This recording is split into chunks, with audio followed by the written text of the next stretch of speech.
आइए आज हम डिस्कस करेंगे कि अलैंगिक जनन का महत्व क्या है। जीवों में जनन वाले चैप्टर का ये अगला टॉपिक है। ठीक है, तो लिखा है कि अलैंगिक जनन का महत्व। वैसे इसे यह कहना ज़्यादा उचित होगा कि पौधों में अलैंगिक जनन का महत्व क्या है। ठीक, वैसे बंगाल का आतंक वाले टॉपिक, वैसे लास्ट वीडियो मैंने आपको बंगाल का आतंक बता दिया था, उसके बाद में यही टॉपिक आपका आता है कि अलैंगिक जनन का महत्व क्या है। तो मैंने नीचे कुछ पॉइंट लिख रखे हैं, अच्छे से सभी पॉइंट को पढ़ेंगे और समझेंगे। पहला पॉइंट लिखा है, कुछ पौधों में बीज का निर्माण नहीं होता, वे केवल कायिक प्रवर्धन के द्वारा ही जनन करते हैं, जैसे गन्ना और केला। गन्ना और केला में क्या होता है, बीज का निर्माण नहीं होता है। ऐसे में अगर नया गन्ना आपको बोना है तो ऐसे में गन्ने को काट कर आपको कलम लगाना पड़ेगा, यानी कि उसकी कटिंग करनी पड़ेगी और ज़मीन में गाड़ना होगा। और यही एक तरीका होता है जिसके माध्यम से गन्ने को आसानी से जल्दी से उगाया जा सकता है।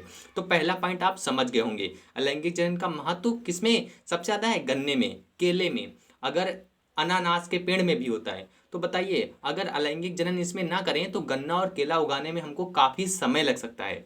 समझ गए कि नहीं। दूसरा पॉइंट देखिए, कुछ पौधों के बीजों में अंकुरण की क्षमता नहीं होती। ऐसे में पौधों में कायिक जनन बहुत महत्वपूर्ण होता है। जैसे कि गुलाब का पेड़ देखिए आप, गुलाब के पेड़ में जो फूल होता है उसके नीचे बीज तो बनते हैं और उसमें अंकुरण की क्षमता बहुत ही ज़्यादा कम होती है। ऐसे में गुलाब के पेड़ की हम क्या करते हैं, कटिंग करते हैं और कटिंग के माध्यम से नए गुलाब के पेड़ लगा देते हैं। तो गुलाब के पौधे में भी कायिक जनन यानी कि कायिक प्रवर्धन, कुछ भी कह लीजिए, अलैंगिक जनन बहुत ही ज़्यादा इंपॉर्टेंट होता है।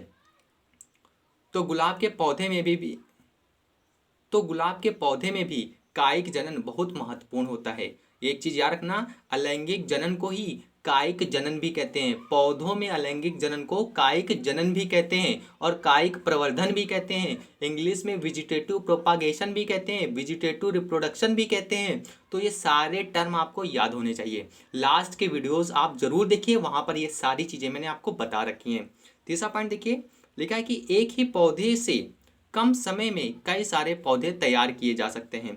जैसे कि गुलाब का ही एग्जाम्पल लीजिए, एक गुलाब का पौधा है, उसके आप कई सारी कटिंग बनाकर कई सारे आप पौधे गुलाब के उगा सकते हैं, वो भी कम समय में। समझ रहे हैं कि नहीं।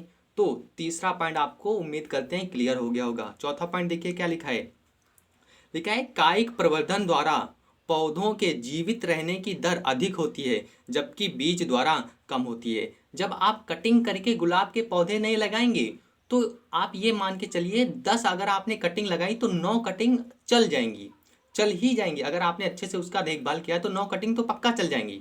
लेकिन अगर आपने बीज के द्वारा बोया है किसी पेड़ को तो वो बहुत कम उम्मीद रहती है। 50% चांसेस होते हैं कि उसमें 50 चलें। जैसे 100 बोए आपने तो ये होगा कि 50 चल गए, 50 सूख गए। आप जब गेहूं बोते हैं, गेहूं में सिर्फ ये मान के चलिए 40 से 50% गेहूं के पेड़ ही जग पाते हैं, बाकी के बीज क्या होते हैं, वो नष्ट हो जाते हैं।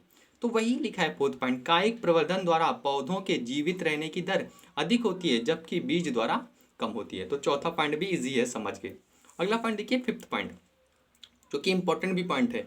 लिखा है किसी नए क्षेत्र में जहां पर बीज द्वारा पौधों को उगाना मुश्किल होता है, वहां पर यह विधि उपयोगी होती है। जैसे कि आप समझ जाइए, जैसे कि आप रेगिस्तान में, जैसे कि सऊदी में रहते हैं, सऊदी में क्या होता है, सऊदी में क्या होता है, सऊदी में खजूर बहुत होता है। तो खजूर की खेती, तो खजूर के नए पेड़ उगाना काफ़ी मुश्किल होता है। तो ऐसे में वो क्या करते हैं, उन बीजों से नए खजूर के पेड़ ऐसी जगह उगाते हैं जहां पर उनको आसानी से उगाया जा सकता है। बाद में वहां से उन सीधे पेड़ को ही उखाड़ कर वो उस जगह सऊदी में ले जाकर गाड़ देते हैं जहां उनको खेत बनाना है खजूर के। इस चीज़ को समझ रहे हैं कि नहीं। अच्छा, यहाँ पर दूसरा उदाहरण देखिए, संतरे के पेड़ में नींबू की डाल को रोपण करना। जैसे कि संतरे का पेड़ है, उसमें एक नींबू की डाल काट कर उसको आपस में बांध दीजिए। लास्ट विधि मैंने रोपण विधि बताई है। तो रोपण विधि में क्या करते हैं, है ना, तिरछी दो कटिंग करके, ऐसे दो कटिंग करके और दोनों को ऐसे क्या करते हैं हम लोग, बांध देते हैं। और बाद में यहाँ पर क्या करते हैं, मोम की या फिर प्लास्टिक की मदद से इसको कस के पॉइंट को बांध देते हैं और बाद में कुछ समय बाद ये जो डाल होती है आपस में जुड़ जाती है। तो अब संतरे के ही पेड़ में नींबू की भी डाल लग गई और कुछ समय बाद उसी पेड़ में कुछ नींबू भी लगने लगेंगे। तो यह विधि है कुछ जो कि अलैंगिक जनन को महत्वपूर्ण बना देती है। तो क्वेश्चन क्या पूछेगा, कहेगा कि पौधों में अलैंगिक जनन का महत्व बताइए, या फिर कहेगा कि कायिक प्रवर्धन का महत्व क्या है, या फिर अलैंगिक जनन का महत्व क्या है। तो यही पॉइंट आपको लिखने हैं वहां पर। समझ गए कि नहीं।